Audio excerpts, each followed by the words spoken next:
Assalamualaikum warahmatullahi wabarakatuh. Sebelumnya, perkenalkan nama saya Sarah Azmita Hadi dengan NIM 2403287. Baiklah, di sini pada kesempatan kali ini saya akan menjelaskan materi tentang manajemen krisis dalam advokasi agribisnis. Sebelum masuk ke materi, kita perlu memahami bahwa dalam kegiatan agribisnis tidak semuanya kejadian sesuai dengan yang kita harapkan. Ada kalanya muncul berbagai masalah yang tidak bisa diprediksi sebelumnya. Masalah tersebut bisa berasal dari perubahan kebijakan pemerintah, kondisi pasar, penyebaran informasi yang tidak benar, masalah lingkungan, ataupun masalah lainnya. Masalah yang awalnya kecil juga bisa menjadi lebih besar apabila tidak ditangani dengan baik. Apalagi sekarang informasi dapat menyebar dengan sangat cepat melalui media sosial. Satu informasi yang belum tentu benar bisa langsung dilihat dan dipercaya oleh banyak orang. Oleh karena itu, kita dalam kegiatan advokasi agribisnis diperlukan kemampuan untuk mengelola dan menghadapi krisis. Nah, inilah yang disebut dengan manajemen krisis. Manajemen krisis dalam konteks advokasi adalah serangkaian proses dan tindakan yang dilakukan secara terencana untuk mempersiapkan diri, merespon, dan memulihkan keadaan yang sudah terjadi suatu masalah atau kejadian yang tidak terduga. Tujuan utama dari manajemen krisis adalah untuk meminimalkan dampak negatif yang mungkin terjadi. Selain itu, manajemen krisis juga bertujuan untuk menjaga kredibilitas organisasi dan kelompok tani yang sedang diwakili dalam kegiatan advokasi.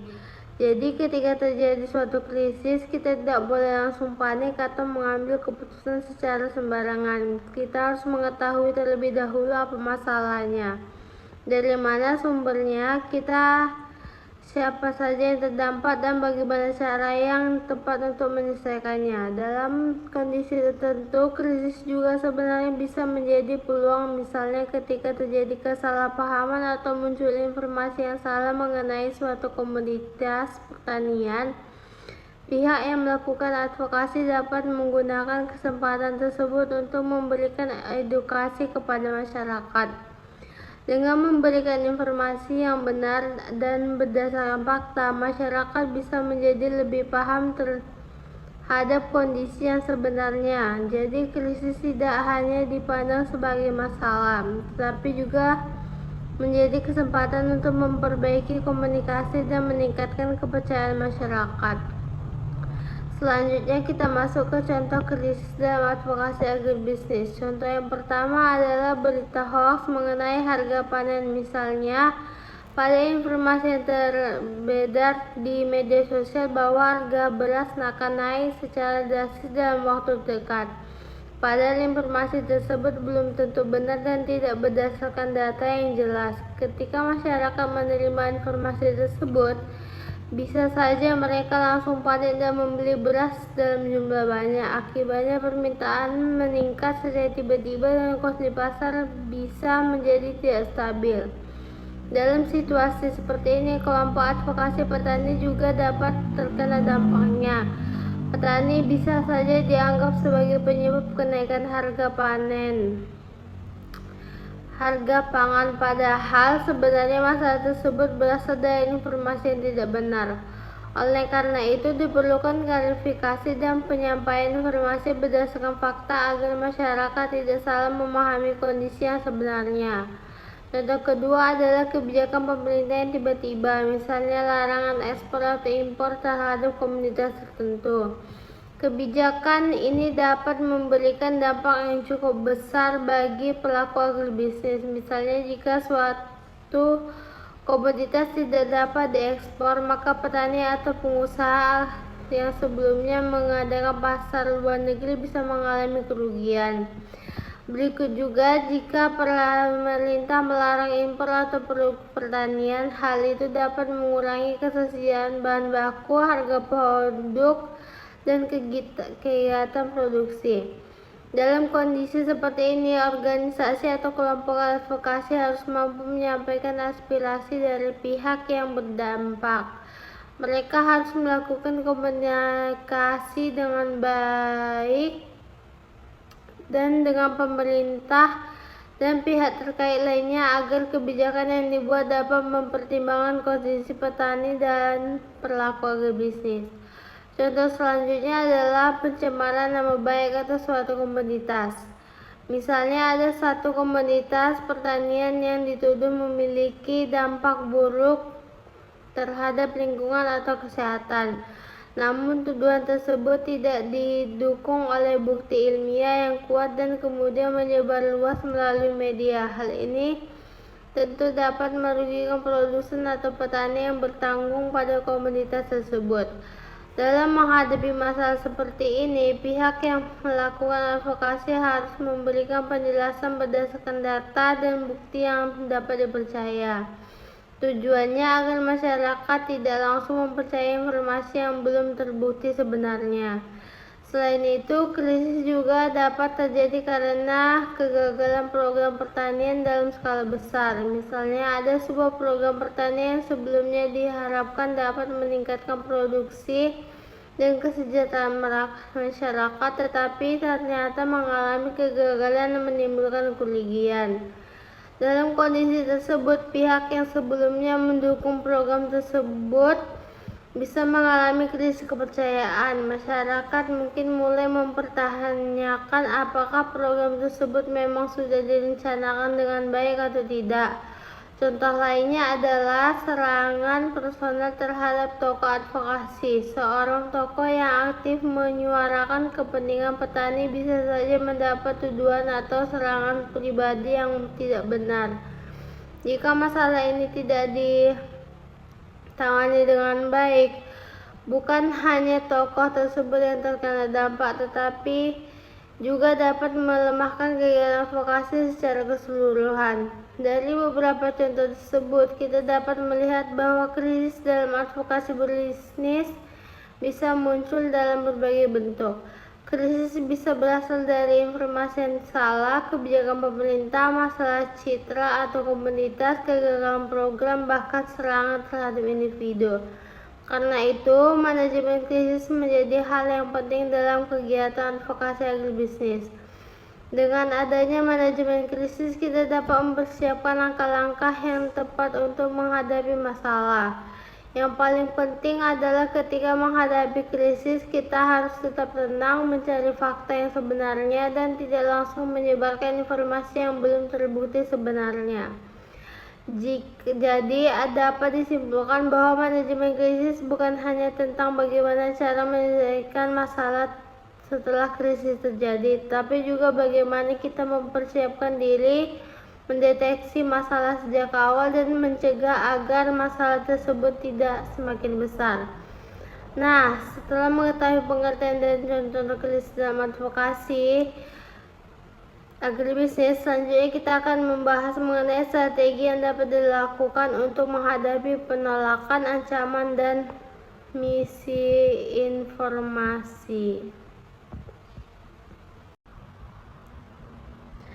Dalam menghadapi sebuah krisis, kita tidak bisa hanya diam dan menunggu masalah tersebut selesai dengan sendirinya. Diperlukan tindakan yang cepat, terkoordinasi, dan strategis. Hal yang pertama yang harus dilakukan adalah tetap tenang dan tidak langsung mengambil keputusan berdasarkan emosi. Kita harus memahami terlebih dahulu masalah yang sedang terjadi. Misalnya ketika muncul informasi negatif mengenai suatu produk pertanian di media sosial, kita tidak boleh langsung membalas dengan emosi dan menyalahkan pihak lain. Kita harus mencari tahu terlebih dahulu apakah informasi tersebut benar atau hanya sebuah informasi yang tidak sesuai dengan fakta. Untuk menghadapi krisis dengan baik, ada beberapa langkah yang dapat dilakukan, yaitu langkah pertama, pembentukan tim krisis. Tim krisis merupakan kelompok yang dibentuk khusus untuk menghadapi masalah atau krisis yang sedang terjadi. Tim ini dapat terdiri dari beberapa orang dengan tugas dan keahlian yang berbeda. Misalnya ada juru bicara yang bertugas menyampaikan informasi kepada masyarakat, kemudian ada ahli komunikasi yang membantu menentukan cara penyampaian informasi yang tepat. Jika masalah yang terjadi berkaitan dengan hukum, maka dapat melibatkan ahli hukum. Selain itu, perlu juga ada perwakilan dari kelompok yang sedang diadvokasikan agar kondisi dan kepentingan mereka dapat disampaikan dengan baik. Dengan adanya tim krisis, penanganan masalah menjadi lebih terarah.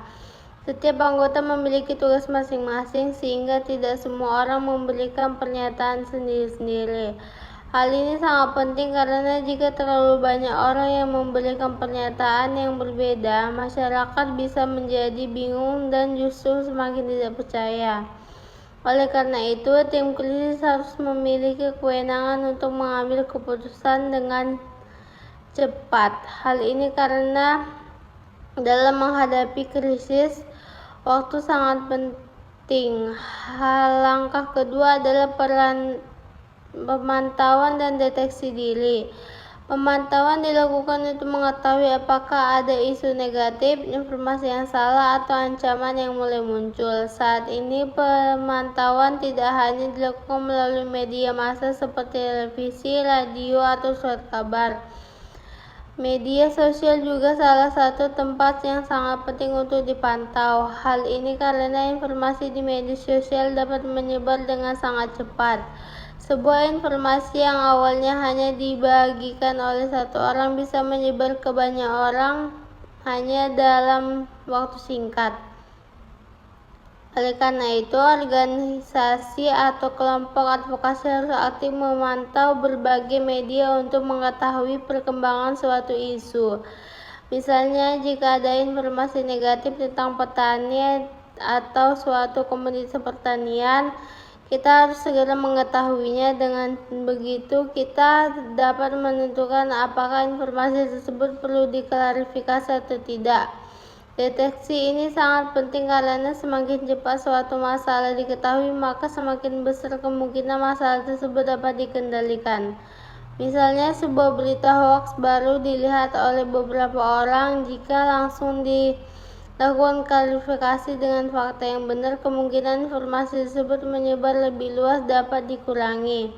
Namun, jika dibiarkan terlalu lama, informasi tersebut mungkin mudah dipercaya oleh banyak orang dan akan menjadi sulit untuk diluruskan. Langkah ketiga adalah melakukan penilaian dan analisis. Setelah krisis ditemukan, kita tidak boleh langsung mengambil tindakan tanpa mengetahui kondisi sebenarnya. Kita harus melakukan analisis terlebih dahulu. Pernyataan pertama yang harus dijawab adalah apakah sumber dari krisis tersebut. Kita perlu mengetahui apakah krisis berasal dari berita yang tidak benar, kesalahan komunikasi, kebijakan tentunya, atau masalah lainnya. Kemudian kita juga harus melihat seberapa luas dampaknya. Apakah masalah tersebut hanya diketahui oleh kelompok tertentu atau sudah menyebar ke masyarakat luas. Selanjutnya, kita perlu mengetahui siapa saja yang terkena dampak. Misalnya, apakah yang terkena dampak hanya petani atau juga konsumen, pedagang, pengusaha, pemerintah, dan masyarakat secara umum. Selain itu, kita juga harus mencari tahu apakah fakta yang sebenarnya. Hal ini sangat penting karena dalam kondisi krisis seringkali terdapat banyak informasi yang beredar. Tidak semua informasi tersebut benar. Kita harus memeriksa sumber informasi dan mencari bukti yang dapat dipercaya. Kemudian kita juga perlu mengetahui siapa pihak yang menyebarkan informasi dan salah satu ancaman tersebut. Namun, hal ini bukan berarti kita harus menyerang atau menyalahkan pihak tersebut. Yang lebih penting dalam memahami sumber masalah dan menentukan langkah penyelesaian yang tepat. Dalam melakukan analisis, kita juga harus bisa membedakan antara kritik yang valid dan misinformasi untuk hoax. Tidak semua kritik merupakan suatu yang buruk. Kritik yang disampaikan berdasarkan fakta juga dapat menjadi masukan yang berguna. Misalnya, ada masyarakat yang mengkritik suatu program pertanian karena program tersebut dianggap belum memberikan manfaat yang cukup bagi petani. Jika kritik tersebut berdasarkan pengalaman dan fakta yang benar, maka kritik tersebut sebaiknya didengarkan oleh dijadikan bahan evaluasi. Namun jika ada informasi yang sengaja dibuat-buat atau tidak memiliki bukti yang jelas, maka informasi tersebut dapat dikategorikan sebagai misinformasi atau hoax dan perlu diberikan klarifikasi.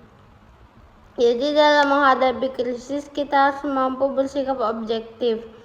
Jangan sampai semua kritik dianggap sebagai serangan. Dari pembahasan ini kita dapat pahami bahwa strategi menghadapi krisis dimulai dari membentuknya tim yang jelas, kemudian melakukan pemantauan terhadap berbagai informasi, dan selanjutnya melakukan analisis terhadap masalah yang terjadi. Ketiga hal tersebut menjadi dasar sebelum kita mengambil langkah berikutnya. Setelah mengetahui sumber masalah dan memahami kondisi krisis, barulah kita dapat menentukan pesan apa yang harus disampaikan kepada masyarakat dan bagaimana cara menyampaikan respon yang tepat. Jadi kunci dari penanganan krisis adalah jangan terburu-buru tetapi juga jangan terlalu lambat. Kita harus cepat dalam merespon tetapi juga memastikan bahwa informasi yang disampaikan sudah benar dan berdasarkan fakta.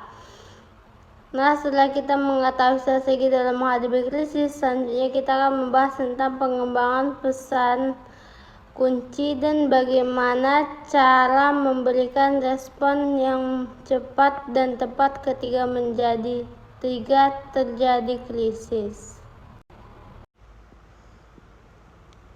Baiklah, setelah sebelumnya kita membahas tentang bagaimana cara memberikan respon terhadap krisis dan bagaimana cara menghadapi informasi atau hoax, sekarang kita masuk ke tahap berikutnya, yaitu evaluasi dan pembelajaran. Ketika sebuah krisis sudah mulai mereda atau berhasil ditangani, bukan berarti respon langsung selesai. Kita perlu melakukan evaluasi terhadap apa yang sudah kita lakukan selama menghadapi krisis tersebut. Evaluasi dilakukan untuk melihat apakah strategi yang kita gunakan sudah berjalan dengan baik atau masih ada kekurangannya. Misalnya, kita dapat mengevaluasi apakah informasi yang diberikan sudah cukup jelas, apakah respon yang diberikan sudah cukup cepat, dan apakah komunikasi dengan masyarakat sudah berjalan dengan baik. Kita juga perlu melihat bagaimana tanggapan masyarakat setelah krisis ditangani. Apakah masyarakat sudah kembali percaya atau masih ada kekhawatiran yang belum terselesaikan? Jika masih terdapat masalah, maka perlu dilakukan tindakan lanjutan. Dari proses evaluasi tersebut, kita dapat mengetahui apa saja kesalahan yang terjadi dan apa yang dapat diperbaiki di masa depan. Misalnya, jika pada saat terjadi krisis ternyata organisasi terlambat mengetahui adanya berita hoaks, maka kedepannya sistem pemantauan media sosial harus diperbaiki. Atau jika terjadi kesalahan komunikasi karena terlalu banyak pihak yang memberikan pernyataan berbeda, maka kedepannya perlu ditentukan satu juru bicara resmi. Jadi setiap krisis dapat menjadi sebuah pembelajaran. Kita dapat menggunakan pengalaman dari krisis sebelumnya untuk meningkatkan kesiapan dalam menghadapi krisis berikutnya. Selanjutnya, kita masuk ke pembahasan mengenai teknik membuat pernyataan resmi dan klarifikasi di media sosial. Dalam menghadapi krisis, pernyataan resmi sangat penting karena menjadi salah satu cara organisasi atau kelompok advokasi menyampaikan informasi kepada masyarakat. Pernyataan resmi harus dibuat dengan jelas dan ringkas. Artinya, tidak perlu menggunakan kalimat yang terlalu panjang atau sulit dipahami. Kita cukup menyampaikan poin-poin utama yang memang penting untuk diketahui oleh masyarakat. Kemudian, informasi yang disampaikan harus faktual dan akurat. Semua informasi harus berdasarkan fakta dan dapat diverifikasi. Jangan sampai kita memberikan informasi yang belum jelas kebenarannya, karena hal tersebut justru dapat memperburuk krisis. Selanjutnya adalah memiliki tujuan yang jelas. Sebelumnya membuat pernyataan, kita harus mengetahui apa tujuan dari pernyataan tersebut. Apakah kita ingin memberikan klarifikasi, atau apakah kita ingin membantah tuduhan yang tidak benar, ataupun apakah kita ingin menyampaikan tindakan yang akan dilakukan.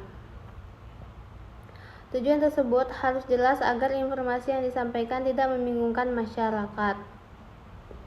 Kemudian, dalam menyampaikan pernyataan resmi, sebaiknya menggunakan prinsip atau suara. Artinya, harus ada satu juru bicara resmi yang ditunjuk untuk menyampaikan informasi kepada publik. Hal ini dilakukan agar tidak terjadi perbedaan informasi antara satu pihak dengan pihak lainnya. Misalnya, jika salah satu organisasi ada beberapa orang yang memberikan pernyataan berbeda mengenai suatu masalah, masyarakat akan menjadi bingung dan bisa kehilangan kepercayaan. Oleh karena itu, sebaliknya informasi yang disampaikan kepada publik berasal dari satu sumber resmi. Dalam kondisi tertentu, pernyataan resmi juga dapat memberikan call to action atau ajakan kepada masyarakat. Misalnya, masyarakat diminta untuk tidak menyebarkan informasi yang belum terbukti kebenarannya, atau diminta untuk mendapatkan informasi hanya melalui sumber resmi saja. Selain itu, jika ada pihak media yang ingin mendapatkan informasi lebih lanjut, dapat disediakan kotak dari juru bicara yang bertanggung jawab. Selanjutnya, kita masuk ke klarifikasi melalui media sosial.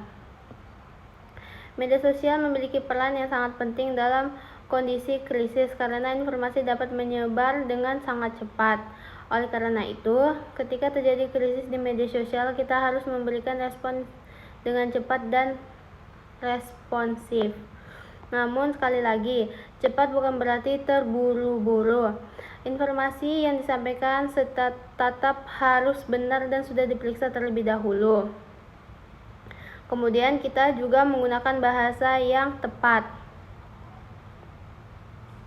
Bahasa yang digunakan harus sesuai dengan platform dan siapa yang menjadi target audiens. Misalnya, ketika melakukan klarifikasi di media sosial, kita dapat menggunakan bahasa yang lebih sederhana dan mudah dipahami oleh masyarakat, tetapi tetap harus menjaga sikap profesional. Klarifikasi di media sosial juga sebaiknya dibuat ringkas dan langsung pada inti masalah. Hal ini karena penggunaan media sosial biasanya tidak membaca tulisan yang terlalu panjang. Jadi kita cukup menyampaikan apa masalahnya, apa fakta yang sebenarnya, dan apa yang harus dilakukan oleh masyarakat. Dalam memberikan klarifikasi, kita juga harus tetap fokus pada fakta. Jika terdapat informasi yang salah, kita dapat mengoreksinya dengan data yang singkat dan jelas. Selain menggunakan tulisan, kita juga dapat menggunakan visual seperti infografis atau grafik sederhana. Visual dapat membantu masyarakat memahami informasi dengan lebih jelas. Kemudian kita juga dapat menggunakan hashtag yang relevan agar informasi dapat menjangkau masyarakat yang lebih luas dan sesuai dengan topik yang sedang dibahas. Namun, kita juga harus siap menghadapi berbagai interaksi di masyarakat. Setelah klarifikasi diberikan, mungkin akan ada orang yang bertanya, memberikan komentar, atau bahkan tidak setuju dengan informasi yang kita sampaikan. Dalam kondisi tersebut, kita harus tetap tenang dan memberikan jawaban dengan bijaksana. Jangan sampai kita terpancing emosi atau memberikan jawaban yang justru memperburuk keadaan. Dari seluruh pembahasan yang sudah kita jelaskan, dapat kita simpulkan bahwa manajemen krisis sangat penting dalam kegiatan advokasi agribisnis. Krisis dapat muncul kapan saja dan dalam berbagai bentuk apa saja. Krisis dapat berupa berita hoaks mengenai harga pangan, perubahan kebijakan pemerintah, pencemaran nama baik atau komoditas, pedagang, kegagalan program pertanian, maupun serangan terhadap tokoh yang melakukan advokasi. Untuk menghadapi berbagai krisis tersebut diperlukan strategi yang tepat. Kita harus mampu membentuk tim krisis, melakukan pemantauan dan deteksi diri, menganalisis sumber masalah, serta membuat pesan yang jelas dan berdasarkan fakta. Selain itu, kita juga harus mampu memberikan respon yang cepat dan tepat. Ketika menghadapi informasi atau hoaks, kita harus memberikan fakta dan bukti yang jelas, melakukan klarifikasi, memberikan edukasi kepada masyarakat, dan jika diperlukan melibatkan ahli atau pihak yang memiliki kredibilitas. Setelah krisis berhasil ditangani, kita juga harus melakukan evaluasi. Evaluasi ini penting agar kita dapat mengetahui kekurangan yang terjadi dan menjadikannya sebagai pembelajaran untuk menghadapi krisis di masa depan. Setelah satu krisis terjadi, kita harus menentukan informasi apa yang akan disampaikan kepada masyarakat. Dalam kondisi seperti ini, pesan yang disampaikan harus jelas, singkat, akurat, dan konsisten. Hal ini penting karena ketika terjadi krisis, biasanya masyarakat akan mencari informasi mengenai apa yang sebenarnya terjadi. Jika kita tidak memberikan penjelasan yang jelas, masyarakat akan mencari informasi dari sumber lain dan belum tentu benar. Misalnya terjadi berita hoaks yang mengatakan bahwa harga suatu komoditas pertanian naik karena petani sengaja menaikkan harga. Jika informasi tersebut tidak benar, maka pihak yang melakukan advokasi harus memberikan klarifikasi berdasarkan fakta. Kita bisa menjelaskan bagaimana kondisi harga sebenarnya, apa penyebab perubahan harga, dan siapa saja pihak yang terlibat dalam proses tersebut. Jadi, pesan yang disampaikan harus fokus pada fakta yang dibuat berdasarkan emosi. Jika kita juga harus menghindari penggunaan bahasa yang terlalu emosional atau terlalu defensif. Jangan sampai ketika memberikan klarifikasi kita justru menyerang atau menyalahkan pihak lain. Tujuan utama dari pesan tersebut adalah memberikan pemahaman kepada masyarakat mengenai kondisi yang sebenarnya. Selanjutnya adalah respon cepat dan tepat. Dalam menghadapi krisis, waktu menjadi hal yang sangat penting. Ketika muncul sebuah masalah, kita tidak boleh terlalu lama diam tanpa memberikan penjelasan. Jika kita terlambat memberikan respon, informasi yang salah bisa semakin menyebar. Masyarakat juga bisa memiliki persepsi yang negatif karena menganggap pihak yang bersangkutan tidak perlu atau tidak mampu memberikan penjelasan. Namun respon yang cepat juga harus tetap dilakukan dengan hati-hati.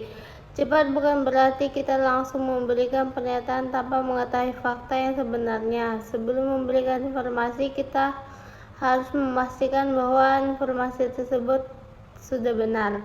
Jadi respon yang lebih baik adalah respon yang cepat tetapi akurat. Dalam memberikan respon, kita juga harus memilih saluran komunikasi yang tepat. Misalnya, jika masalah tersebut sedang ramai dibicarakan di media sosial, maka klarifikasi dapat dilakukan melalui media sosial. Jika masalahnya lebih besar dan melibatkan banyak pihak, maka dapat dilakukan melalui konferensi pers atau pernyataan resmi. Selain itu, komunikasi juga dapat dilakukan melalui surat terbuka atau dialog langsung dengan pihak yang terkait. Pemilihan media komunikasi harus sesuai dengan siapa yang menjadi sasaran informasi.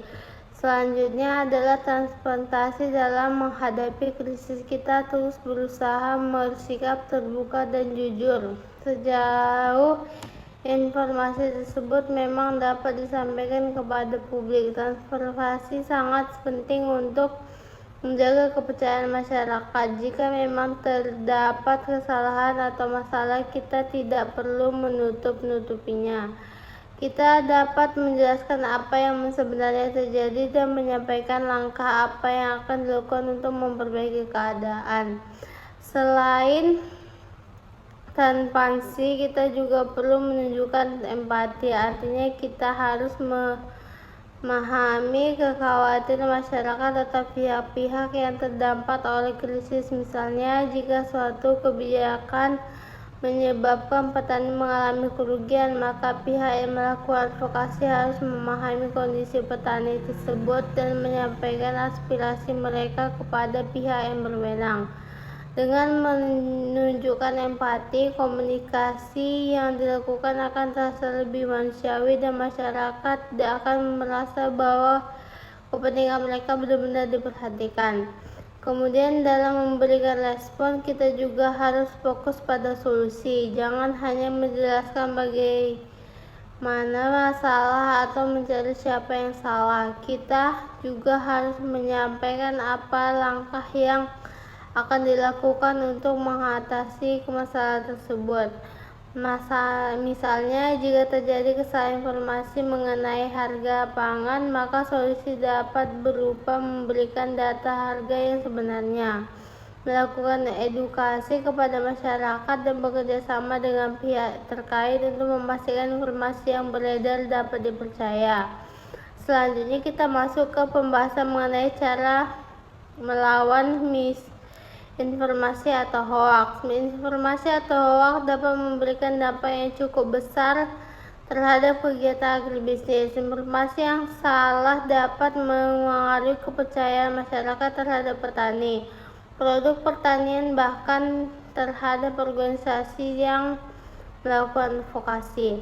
Oleh karena itu, kita menghadapi hoaks.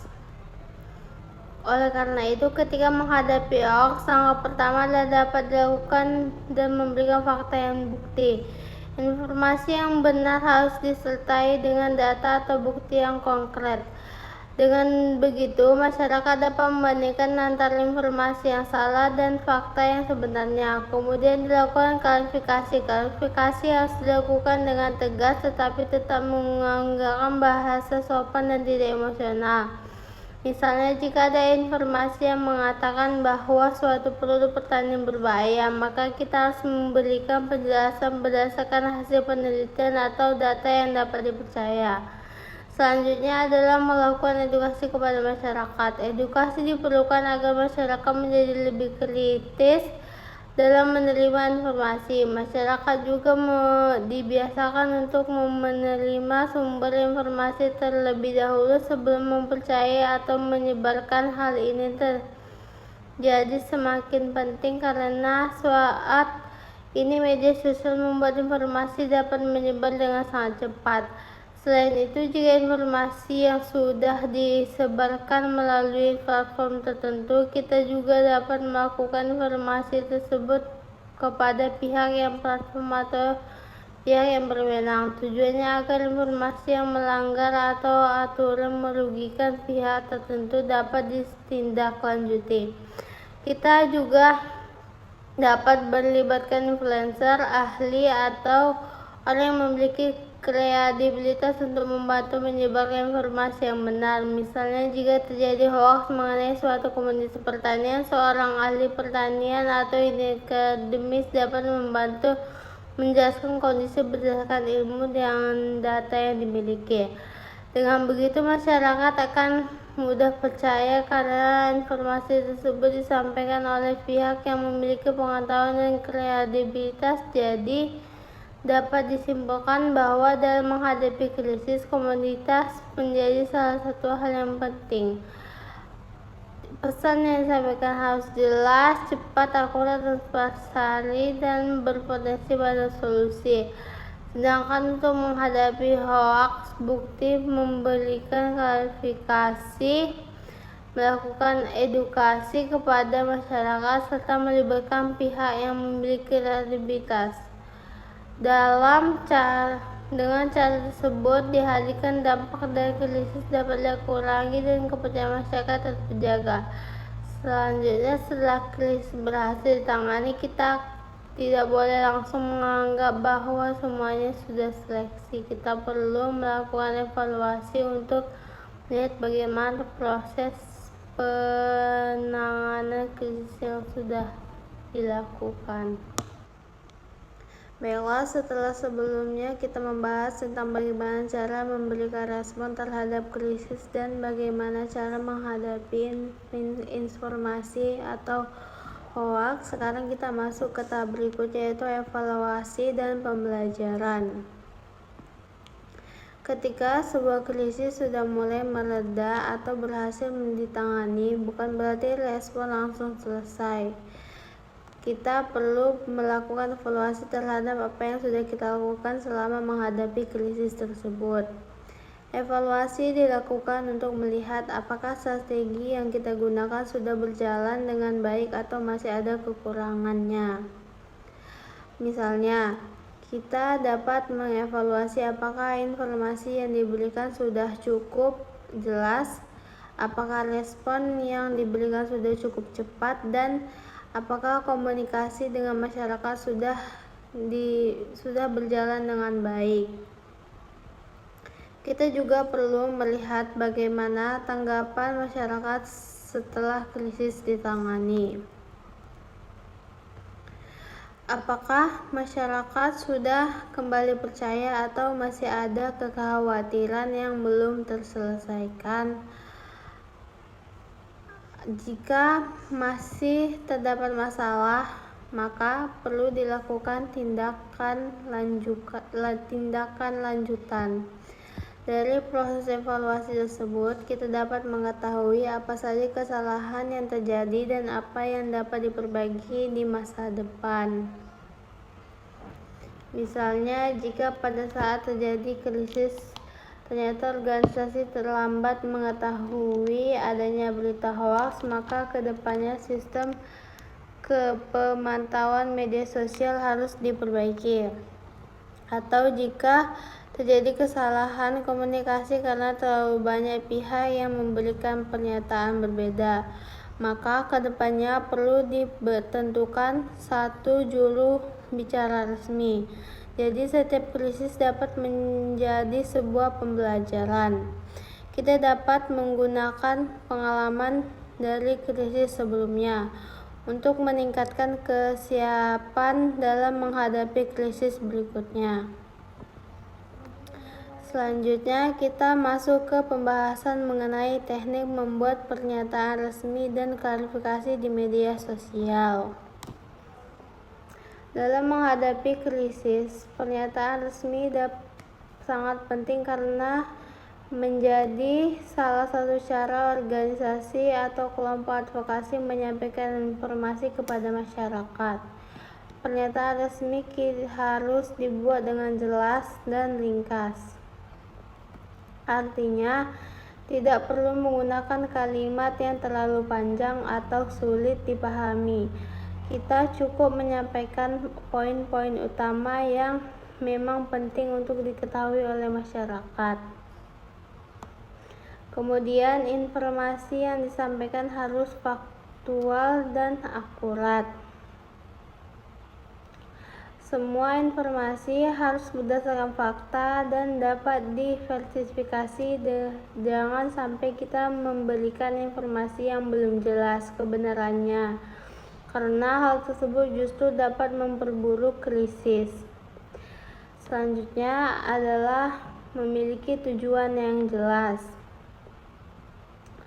Sebelumnya membuat pernyataan, kita harus mengetahui apa tujuan dari pernyataan tersebut.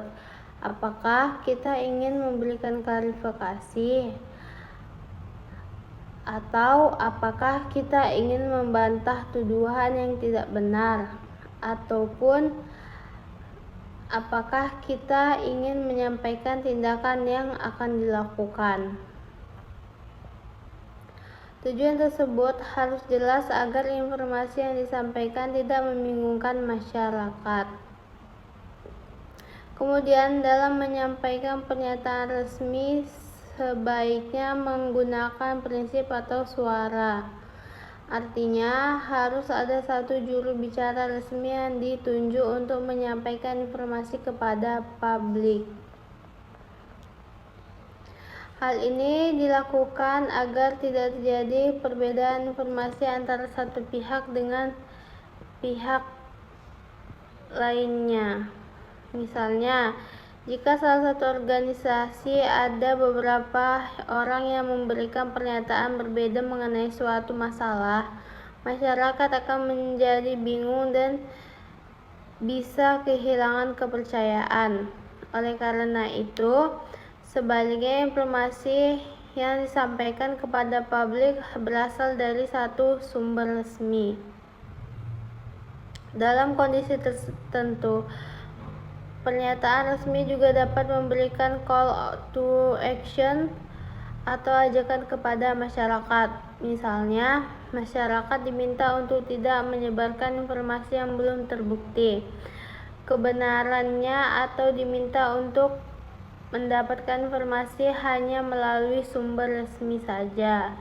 Selain itu, jika ada pihak media yang ingin mendapatkan informasi lebih lanjut, dapat disediakan kotak dari juru bicara yang bertanggung jawab.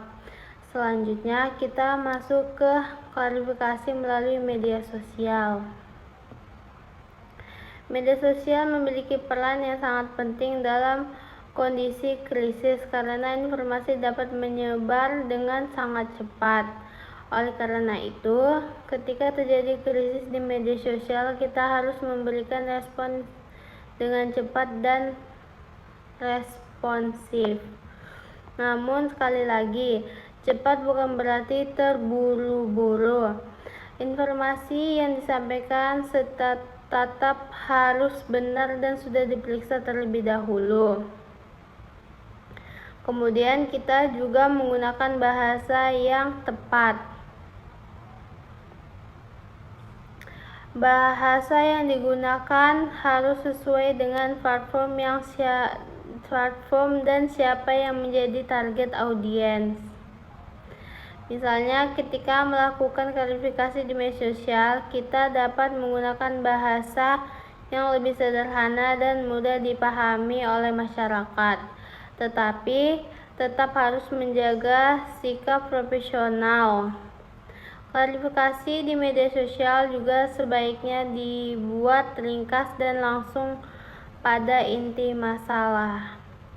Hal ini karena penggunaan media sosial biasanya tidak membaca tulisan yang terlalu panjang. Jadi kita cukup menyampaikan apa masalahnya, apa fakta yang sebenarnya, dan apa yang harus dilakukan oleh masyarakat. Dalam memberikan klarifikasi, kita juga harus tetap fokus pada fakta. Jika terdapat informasi yang salah, kita dapat mengoreksinya dengan data yang singkat dan jelas. Selain menggunakan tulisan, kita juga dapat menggunakan visual seperti infografis atau grafik sederhana. Visual dapat membantu masyarakat memahami informasi dengan lebih jelas. Kemudian kita juga dapat menggunakan hashtag yang relevan agar informasi dapat menjangkau masyarakat yang lebih luas dan sesuai dengan topik yang sedang dibahas. Namun, kita juga harus siap menghadapi berbagai interaksi di masyarakat. Setelah klarifikasi diberikan, mungkin akan ada orang yang bertanya, memberikan komentar, atau bahkan tidak setuju dengan informasi yang kita sampaikan. Dalam kondisi tersebut, kita harus tetap tenang dan memberikan jawaban dengan bijaksana. Jangan sampai kita terpancing emosi atau memberikan jawaban yang justru memperburuk keadaan. Dari seluruh pembahasan yang sudah kita jelaskan, dapat kita simpulkan bahwa manajemen krisis sangat penting dalam kegiatan advokasi agribisnis. Krisis dapat muncul kapan saja dan dalam bentuk berbagai bentuk apa saja. Krisis dapat berupa berita hoaks mengenai harga pangan, perubahan kebijakan pemerintah, pencemaran nama baik atau komoditas, pedagang, kegagalan program pertanian, maupun serangan terhadap tokoh yang melakukan advokasi. Untuk menghadapi berbagai krisis tersebut diperlukan strategi yang tepat. Kita harus mampu membentuk tim krisis, melakukan pemantauan dan deteksi diri, menganalisis sumber masalah, serta membuat pesan yang jelas dan berdasarkan fakta. Selain itu, kita juga harus mampu memberikan respon yang cepat dan tepat. Ketika menghadapi informasi atau hoaks, kita harus memberikan fakta dan bukti yang jelas, melakukan klarifikasi, memberikan edukasi kepada masyarakat, dan jika diperlukan melibatkan ahli atau pihak yang memiliki kredibilitas. Setelah krisis berhasil ditangani, kita juga harus melakukan evaluasi.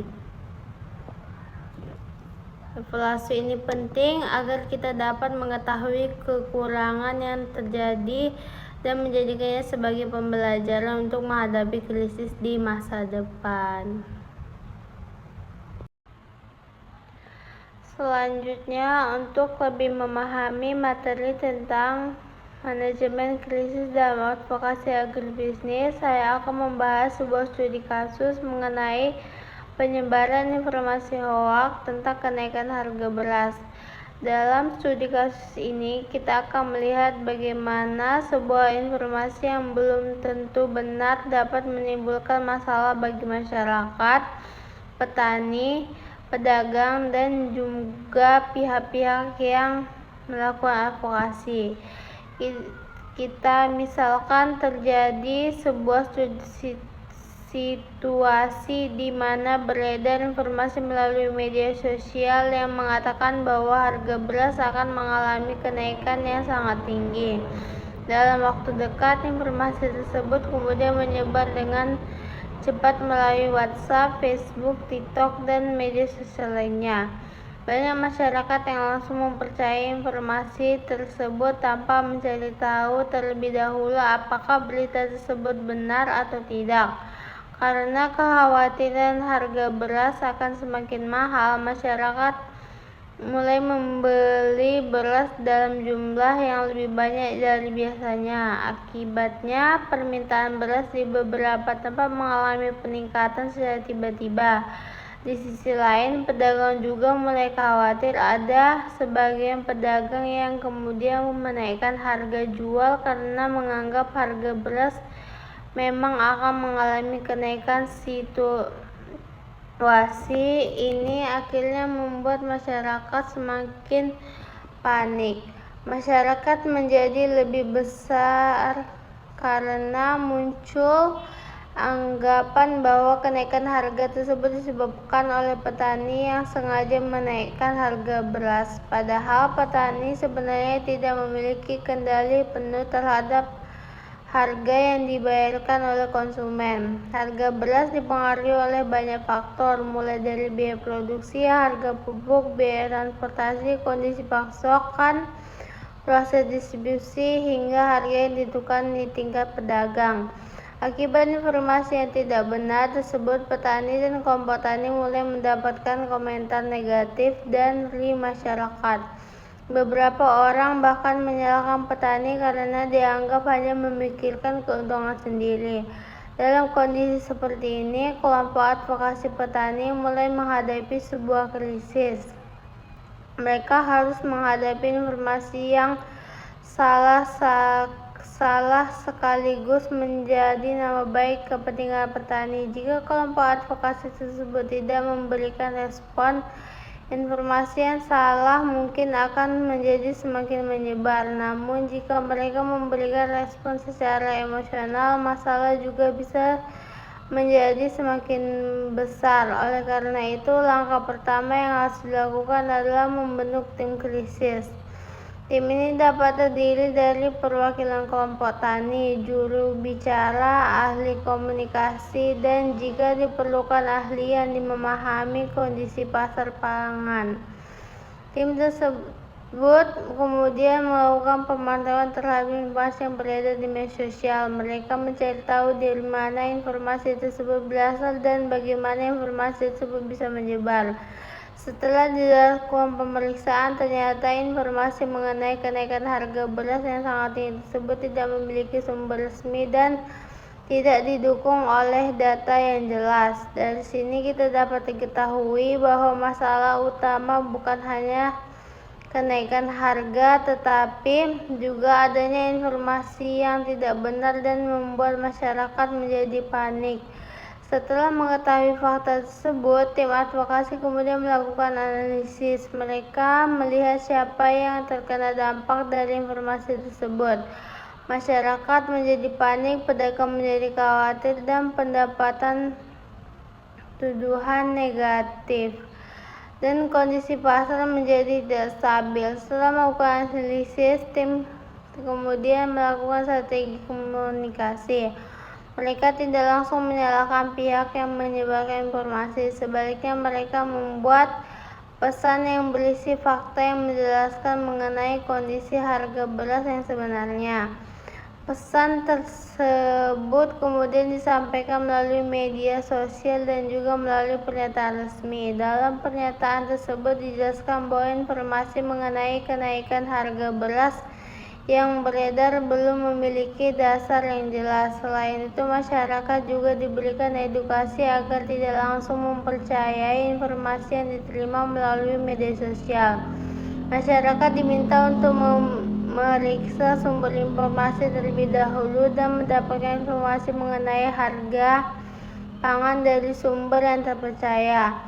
Dari studi kasus ini kita dapat melihat bahwa sebuah informasi yang tidak beredar dapat berkembang menjadi sebuah krisis. Krisis tersebut bukan hanya berdampak pada masyarakat sebagai konsumen, tetapi juga dapat merugikan petani dan pelaku agribisnis lainnya. Oleh karena itu, manajemen krisis sangat diperlukan agar masalah dapat ditangani dengan cepat dan tepat. Dalam kasus ini, langkah yang dilakukan dalam membentuk tim krisis, melakukan pemantauan informasi, menganalisis sumber masalah, kemudian memberikan klarifikasi berdasarkan fakta. Jadi hal penting yang dapat kita ambil dari kasus ini adalah kita tidak boleh langsung mempercaya atau menyebarkan informasi yang belum terbukti kebenarannya. Selain itu, ketika terjadi krisis, pihak yang melakukan advokasi harus mampu memberikan informasi yang jelas dan berdasarkan fakta agar kepercayaan masyarakat tetap terjaga. Selanjutnya kita akan melihat bagaimana langkah selanjutnya yang dilakukan setelah klarifikasi diberikan dan bagaimana cara mengevaluasi penanganan krisis tersebut. Setelah tim advokasi memberikan klarifikasi mengenai informasi hoaks tentang kenaikan harga beras, mereka tidak langsung menganggap bahwa masalah sudah selesai. Mereka tetap melakukan pemantauan terhadap perkembangan informasi di media sosial. Hal ini dilakukan untuk melihat apakah informasi yang salah masih terus menyebar atau sudah mulai berkurang. Selain itu, tim juga memantau bagaimana respon masyarakat setelah klarifikasi diberikan. Ada masyarakat yang mulai memahami kondisi sebenarnya, tetapi ada juga sebagian masyarakat yang masih percaya terhadap informasi awal. Oleh karena itu, tim advokasi kemudian kembali memberikan edukasi kepada masyarakat. Mereka menjelaskan bahwa harga beras tidak hanya ditentukan oleh petani. Ada banyak faktor yang mempengaruhi harga beras, seperti biaya produksi, harga pupuk, biaya transportasi, distribusi, kondisi pasokan, dan permintaan pasar. Dengan memberikan penjelasan tersebut, masyarakat diharapkan dapat memahami bahwa petani tidak bisa langsung disalahkan ketika terjadi perubahan harga. Selain itu, tim advokasi juga melibatkan pihak yang dianggap memiliki kredibilitas seperti penyuluh pertanian atau ahli di bidang agribisnis. Pihak tersebut membantu menjelaskan kondisi harga dan produksi beras berdasarkan data yang tersedia. Dengan adanya informasi dari pihak yang memiliki pengetahuan dan kredibilitas, masyarakat menjadi lebih mudah memahami situasi namun dapat proses penanganan krisis ini. Ternyata muncul masalah lain. Beberapa akun media sosial kembali menyebarkan informasi bahwa klarifikasi dari kelompok advokasi petani tersebut hanyalah untuk menetapi kenaikan harga.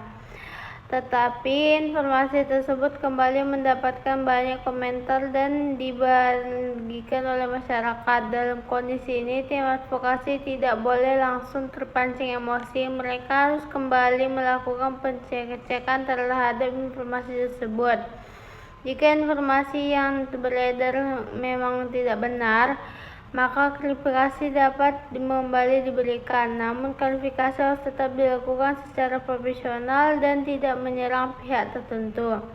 Tim kemudian membuat pernyataan resmi yang telah lebih singkat dan mudah dipahami. Pernyataan tersebut berisi 3 hal utama. Pertama, menjelaskan fakta mengenai kondisi harga beras. Kedua, memberikan penjelasan mengenai faktor yang mempengaruhi harga. Ketiga, mengajak masyarakat untuk tidak menyebarkan informasi yang belum terbukti kebenarannya. Pernyataan tersebut kemudian disebarkan melalui media sosial resmi kelompok advokasi. Agar lebih mudah dipahami, mereka juga membantu infografis sederhana mengenai proses pembentukan harga beras. Dengan cara tersebut, masyarakat dapat memahami informasi secara visual dan tidak hanya membaca tulisan yang panjang.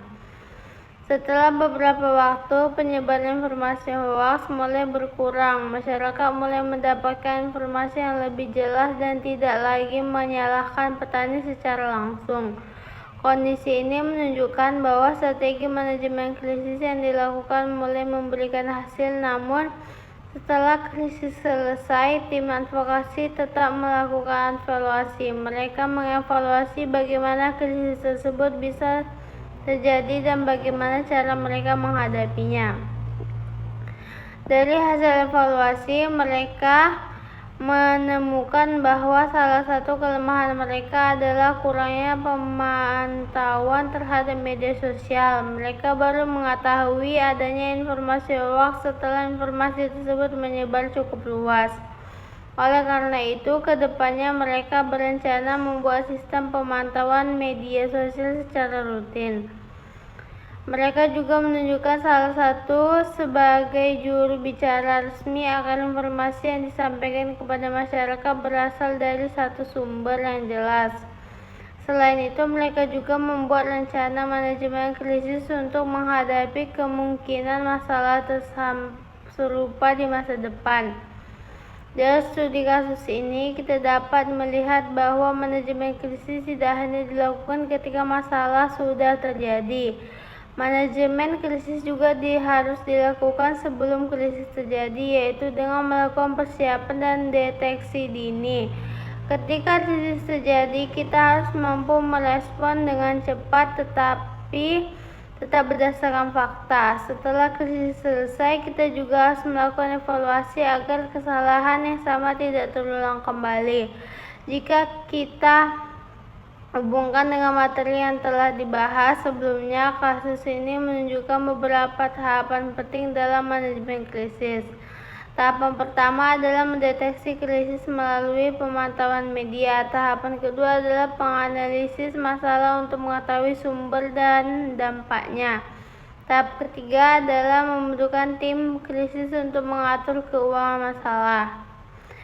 Tahap keempat adalah penyusunan pesan yang jelas dan berdasarkan fakta. Tahap kelima adalah memberikan respon dan klarifikasi melalui saluran komunikasi yang tepat. Dan tahap terakhir adalah melakukan evaluasi dan pembelajaran dari kasus ini. Kita dapat mengambil kesimpulan bahwa informasi yang salah dapat memberikan dampak yang besar terhadap kegiatan agribisnis. Bukan hanya konsumen yang dirugikan, tetapi petani, pedagang, dan pelaku agribisnis hanya untuk dapat karena dampak. Oleh karena itu,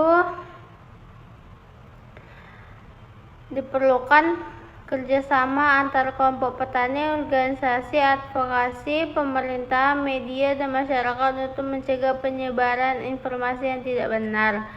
Sebagai masyarakat, kita juga harus memiliki peran dalam menghadapi krisis informasi. Sebelum membagikan sebuah berita, kita harus memastikan terlebih dahulu sumber dan kebenaran informasi tersebut. Jangan sampai kita ikut menyebarkan informasi yang salah dan akhirnya merugikan pihak lain. Jadi dari studi kasus ini kita pahami bahwa manajemen krisis dapat diadvokasikan agribisnis sangat penting untuk menjaga kepercayaan masyarakat, melindungi kepentingan petani, dan memastikan informasi yang benar sesuai dengan fakta. Dengan adanya persiapan yang baik, komunikasi yang jelas, respons yang cepat, dan evaluasi yang dilakukan setelah krisis, maka dampak negatif dari suatu krisis dapat diminimalkan. Baiklah, sampai di sini materi saya. Apabila ada salah kata, saya mohon maaf. Wabillahi taufiq wal hidayah. Wassalamualaikum warahmatullahi wabarakatuh.